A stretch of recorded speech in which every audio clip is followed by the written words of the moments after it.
আমাকে হুমকি দিবেন না, আমার নেতা কর্মীদেরকে হুমকি দেবেন না।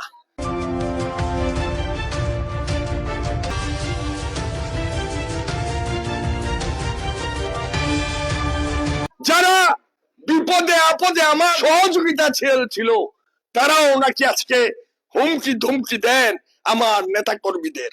আমি পরিষ্কার ভাষায় বলতে চাই যে আমি উপর থেকে টপকে আসি নাই।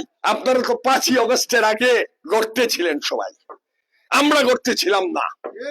আমরা গড়তে ছিলাম না, আন্দোলন করেছি, মুখে মুখ পেতে দিয়েছি গুলির জন্য। আমি শুনি যে যাদের সাথে আন্দোলন করেছিলাম, যে নেতা কর্মীরা কুলাউড়ার নেতৃত্বের কাছে আশ্রয় তাদেরকে পায় নাই, যারা বিপদে আপদে আমার কাছে সহযোগিতা ছিল তারাও নাকি আজকে হুমকি ধুমকি দেন আমার নেতা কর্মীদের, আমার সমর্থকদের। আমি পরিষ্কার ভাষায় বলতে চাই যে আমি উপর থেকে টপকে আসি নাই, উপর আকাশ থেকে পড়ে যাই নাই। আমি এই মাটির সন্তান, এই মাটিতে আমার জন্ম, আমার নারী এই পৃথিবী পাশার মাটিতে পতিত। তাই আমাকে ভয় দেখিয়ে কোনো লাভ হবে না, কারণ আমার রাজনৈতিক জীবনে যখনই রাজনৈতিক পরিবর্তন হয়েছে, সে 90-এর সাহেবের পদত্যাগের পর আমাদের অনেক এমপি মন্ত্রীরা কারাগারে গিয়েছে, কিন্তু কোন প্রশাসন আমাকে হেনস্থা করতে পারে না। 111-এর সময় বিভিন্ন দলের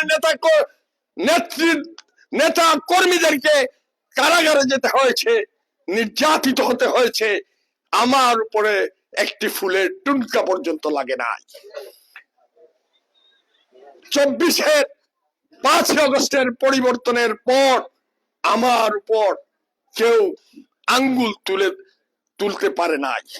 তার মূল কারণ হচ্ছে যে আমার রাজনৈতিক দর্শন, আমার রাজনৈতিক জীবনে আমি কখনো কোনো অন্যায়কে প্রশ্রয় দেই নাই, আমি কখনো দুর্নীতি করি নাই, আমি কখনো মানুষের অধিকার হরণ করি নাই। আজকে তাই আমাকে হুমকি দিবেন না, আমার নেতা কর্মীদেরকে হুমকি দেবেন না, কারণ এদেশের 5ই অগস্টের পূর্বে যে রাজনৈতিক পরিবর্তন 5ই অগস্টের পরে এসেছে, তখন আপনারা হঠাৎ নায়ক বনে গিয়েছেন। আপনারা তো 5ই অগস্টের আগে গড়তে ছিলেন সবাই, আমরা গড়তে ছিলাম না।